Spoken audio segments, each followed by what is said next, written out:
में निकली हुई घटाओं में नहा के देखो, धूप में निकली हुई घटाओं में नहा के देखो, जिंदगी क्या है किताबों से हटा के देखो, सिर्फ आंखों से ही दुनिया नहीं देखी जाती, बाबा साहब को भी दिल में बसा के देखो।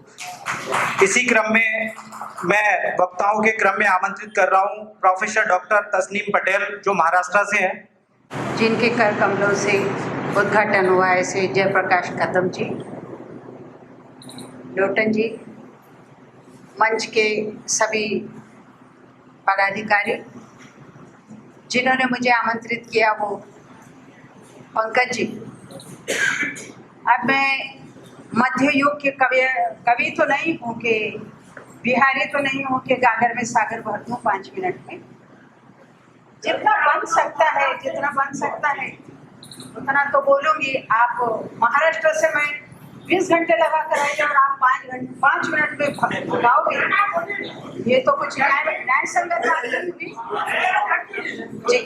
जी मैं झगड़ा नहीं कर रही हूँ, व्यथा दर्शा रही हूँ। और बाबा साहब ने यही तो सिखाया है कि अपनी व्यथा साझा करो किसी के साथ। और 2 मिनट फालतू लेना मैडम, क्या चलेगा?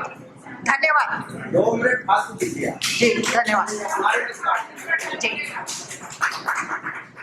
कदम सर ने बहुत अच्छा विश्लेषण किया, मैं उनको अपना पूरा अनुमोदन देती हूँ।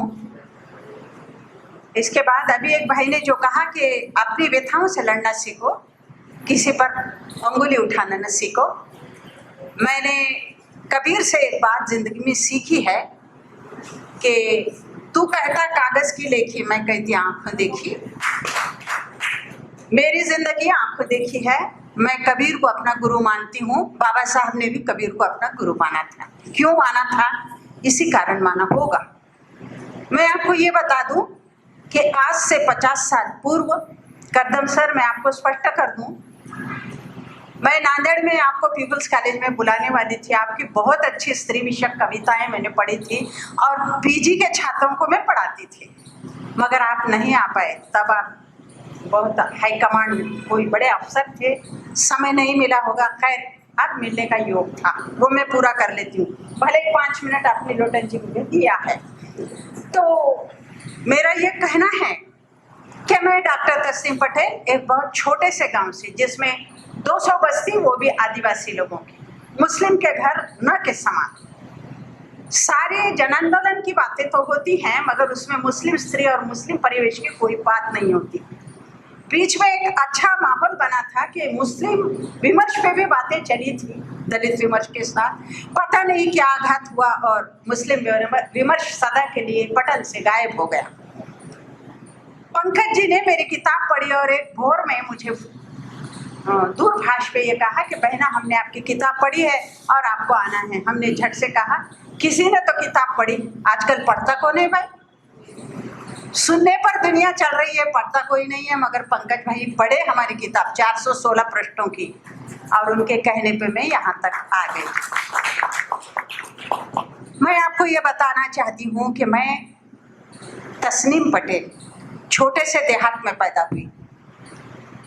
मैं बड़े अभिमान से हर जगह ये कहती हूँ कि तस्नीम पटेल बेटी है और उसके बाप 2 हैं। एक मेरे असली बाप पैगंबरवासी नूर मोहम्मद पटेल, मेरे दूसरे बाप डॉक्टर बाबा साहब आम्बेडकर है। आज से 50 साल पहले भाइयों, मुस्लिम परिवेश का लड़की का दहलीज से पैर बाहर रखना भी अपराध माना जाता था और वो दोज़ख की भागीदार बनती थी। उस समय मैं दरवाजे के बाहर गई, बिना बुरखे के गई।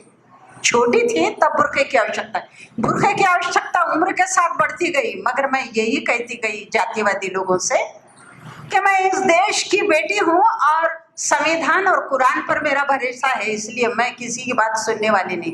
बाबा साहब ने मुझे संविधान है, सबके साथ अधिकार, हर जातिवादी से लड़ते हुए अपने सीने का कोड बनाकर मैं बाहर चली और आप जैसे हजारों लोग मेरे साथ भी हो लिए और मैं पढ़ते पढ़ते पीएचडी कर गई। बहुत बड़े बड़े प्राधिकरणों पर गई, मगर मैं बाबा साहब को कभी नहीं भूली। मैंने महाराष्ट्र में 1900 व्याख्यान दिए बाबा साहब जयंती पर। मुझे 4 पुरस्कार भारत रत्न के नाम से मिले, बाबा साहब आम्बेडकर जी के। लेकिन मैं आपको ये बता देती हूँ कि जिस आदमी ने मुझे खड़ा रहना सिखाया, लड़ना और बढ़ना सिखाया, अंधेरे को चीरना सिखाया, सीने पर पांव देकर चीरना सिखाया, उसकी जयंती को मैं कभी भी मानधन नहीं लेती। ना पेट्रोल का खर्चा लिया, ना कोई मानधन की उम्मीद की। कितना भी दूर, कितना भी नजदीक, कितना भी आदिवासी क्षेत्र रहो, जंगल रहो, वहां मैं पहुंची हूँ और बाबा साहब के लिए इतने व्याख्यान दे चुकी हूँ। मैं इतना मानती हूँ कि एक 8 बाय 8 के कमरे में मेरी जिंदगी की शुरुआत, 4 बहन भाई हम थे, 8 बाय 8 के कमरे में हम पढ़ते थे। मैट्रिक के वर्ष में थी, दिए को तेल नहीं होता था और हमारे पास दिया भी नहीं था, उसे मराठी में हम ढिबरी कहते हैं। ढिबरी में चिंदी डाल करके बत्ती जलाते हैं, और सुबह देखे तो पूरा चेहरा पहले ही काली थी और काली हो जाती थी।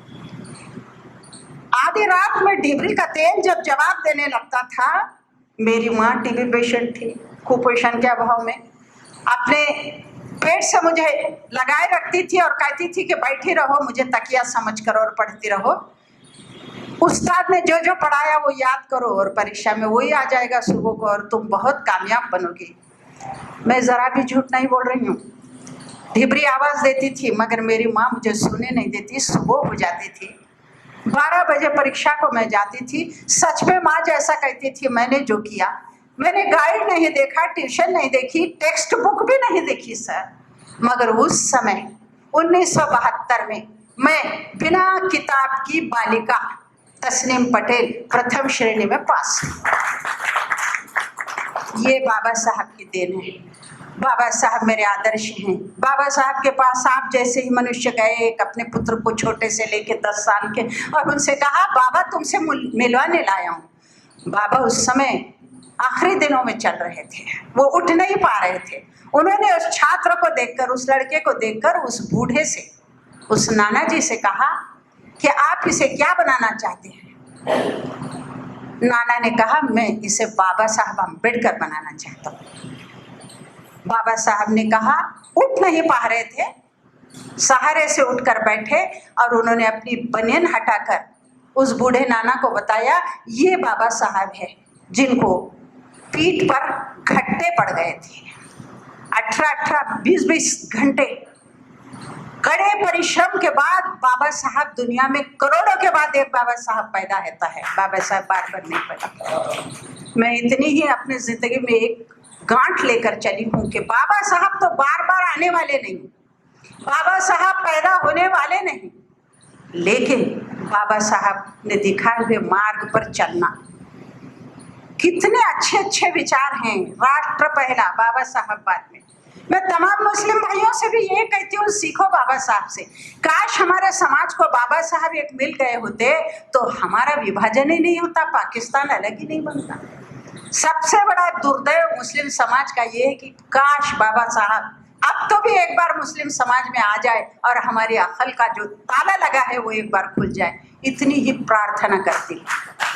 और लोटन भाई साहब इतना नहीं बोलूंगी, नहीं बिल्कुल नहीं बोलूंगी, इतना ही मैं बोलूंगी। सकूने जिंदगी जिन्हें है उन्हें कभी जीना नहीं आता, सकूने जिंदगी जिन्हें है उन्हें कभी जीना नहीं आता, शऊरे जिंदगी जिन्हें है वो तूफानों में भी जीते हैं। बाबा साहब ने मिसाल दी कि सैकड़ों तूफान खड़े करो, किसी पर उंगली नहीं बताऊंगा, मेरे लक्ष्य की ओर पहुंचता रहूंगा। सैकड़ों टीका टिप्पणियां हुई सर मेरे पर। उस समय के जातंद लोगों ने मुझ पर पत्थर फेंके। काश पाकिस्तान होता तो मैं मलाला हो गई होती, आप तक नहीं दिखती, मगर ये हिंदुस्तान था, भारतीय संविधान था और इसका निर्माता बाबा साहब। मुझे कोई नहीं कुछ कर सके क्योंकि संविधान मेरी ढाल थी, संविधान मेरी तलवार थी, संविधान मेरी बुद्धिमत्ता थी, संविधान ही मेरा कुरान था। उसका एक एक कलम मेरे लिए एक आयत थी, वो सीने से लगाकर चली, पीएचडी बनी। पीएचडी का सब्जेक्ट भी भारत विभाजन कितना हानिकारक रहा मुस्लिमों के लिए, इसी पर मेरी पीएचडी है। लोग महाराष्ट्र में मुझे पहचानते हैं आज कि एक मुस्लिम महिला ऐसी भी है। मैंने मेरा आत्मचरित्र लिखा, धरती भर आकाश, मगर सर वो आत्मचरित्र नहीं है कि सास का बहू के साथ रोना गाना होता है, 6 बारी साड़ी का रोना धोना होता है, पति की शिकायत होती है। मैंने ये कहा बाबा साहब के आलोक में, सावित्रीबाई फुले के आलोक में, मेरे गुरुजनों के आलोक में मैं जहां तक पहुंची हूँ, ये देखो सब कुछ मिल रहा है। बच्चियों तुम सुसाइड करती हो, मुझे कुछ भी नहीं मिला, बाबा साहब मिला। उसकी रोशनी में मैं कहां तक पहुंच गई। जो पढ़ेगा आगे बढ़ेगा, जो नहीं पढ़ेगा वो पीछे ही दौड़ेगा, उसकी जिंदगी में कभी उजाला नहीं आएगा। मैं तलत महमूद की 2 पंक्तियां यहाँ कोट करना चाहूंगी। रात जितनी भी गहरी होगी उतना रंगीन होगा सवेरा। बाबा साहब ने हर बंदे को, दुनिया के बंदे को और बंदियों को ये कहा, और बाबा साहब ने स्त्री में भेदभाव नहीं किया। उन्होंने कहा दलित और स्त्री एक जैसे हैं। मैं अपने आप को गर्व महसूस करती हूँ कि मैं भी स्त्री हूँ और दलित हूँ। मेरा दलन होता है तो बाबा साहब मुझे प्रेरणा देते हैं, और मेरा दलन करने वाले को मैं दल के छोड़ती हूँ। ये मेरा नारा है। जय भीम। हमारे चैनल बहुजन दस्तक को लाइक, शेयर, सब्सक्राइब देखना मत भूलिएगा। जय भीम, जय भारत, जय संविधान। नमो बुद्धाय। धन्यवाद। चैनल आर्थिक समस्या से गुजर रहा है। अगर आप बहुजन समाज में बाबा साहेब अम्बेडकर और तथागत बुद्ध की विचारधारा को अधिक से अधिक लोगों तक पहुंचाना चाहते हैं तो हमें आर्थिक सहयोग प्रदान करें, ताकि हम अपने चैनल के माध्यम से देश विदेश में समता, बंधुता, एकता और संवैधानिक अधिकारों को ज्यादा से ज्यादा लोगों तक पहुंचा सकें। आप अपनी सहायता राशि नीचे लिखे खाते में जमा करा सकते हैं। खाता धारक गौतम रत्ना, खाता संख्या 3169576865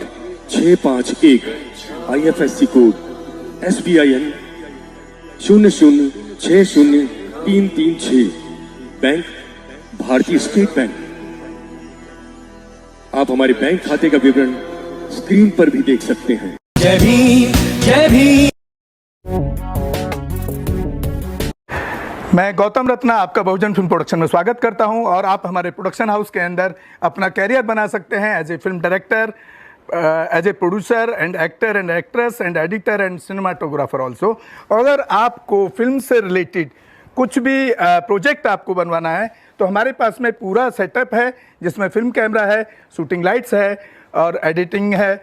सारा A to Z एक ही जगह पर आपको हमारे यहाँ पर मिल जाएगा। तो दोस्तों आप हमें कांटेक्ट कर सकते हैं हमारे नंबर्स पर 9810085714 और 8510005714। हमारे वेबसाइट पे विजिट कर सकते हैं www.filmserviceindia.com, और हमें मेल भी कर सकते हैं gautamfilmsproduction@gmail.com पर। धन्यवाद।